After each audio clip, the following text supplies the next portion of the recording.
Hi అండి. ఈరోజు నేను పెన్సిల్ క్రాక్టర్స్ నుంచి ట్రీ నుంచి చెప్పాలనుకుంటున్నాను. ఈ ట్రీ చాలా అందంగా పెన్సిల్ పుల్లలుగా చాలా చక్కగా పెరుగుతుందండి. మెయింటెనెన్స్ కూడా ఈజీ మెయింటెనెన్స్ అండి. చిన్న తొట్టులోనే సాయిల్ కూడా తక్కువే ఉంటుంది. వాటర్ కూడా 3-4 డేస్కి ఒకసారి పోస్తే సరిపోతుంది. చాలా చక్కగా పెరుగుతుందండి. ఇది చూడటానికి చాలా అందంగా ఉంటుందండి. ఎండ కూడా పెద్ద అవసరం లేదు. ఇది 10 to 12 ఫీట్ వరకు పైకి ఎదుగుతుందండి. వీటికి లీవ్స్ వచ్చి ఈ విధంగా చిన్న చిన్నగా ఉంటాయండి.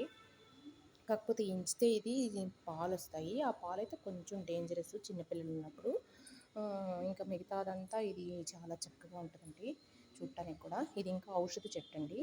ఇయర్ పెయిన్స్ ఉన్నప్పుడు, ఇయర్లో ఏదన్నా నొప్పి పెయిన్స్ ఉన్నప్పుడు దీన్ని వాటర్లో వేసి మరిగించేసి ఆ వాటర్ని ఒక 3-4 డేస్ వేస్తే మంచిగా రికవర్ అవుతుందండి.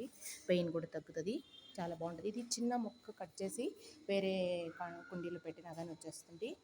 ఇది పోతే అపార్ట్మెంట్లో కూడా పెంచుకోవచ్చు. ఎండ కూడా తక్కువే తీసుకుంటుంది.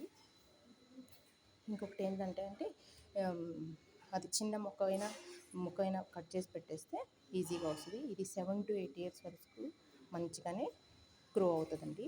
చాలా బాగుంటుందండి. చూస్తున్నా కానీ ఏంది పుల్లలుగా ఆకులు లేవా అనిపిస్తుంది. దగ్గరికి వచ్చి చూస్తే ఇలాంటి చిన్న చిన్న ఆకులు కనిపిస్తాయండి. చిన్న ఆకులు కనిపిస్తాయి. బాగుంటుందండి చూడటానికి కూడా. కాకపోతే ఒక వాల్ దగ్గర పెట్టుకుంటే ఇట్లా వంగిపోకుండా కొంచెం స్ట్రైట్గా మంచిగా పెరుగుతుందండి. ఇప్పుడు ఆల్రెడీ ఇది 3 feet ఉందండి మొక్క.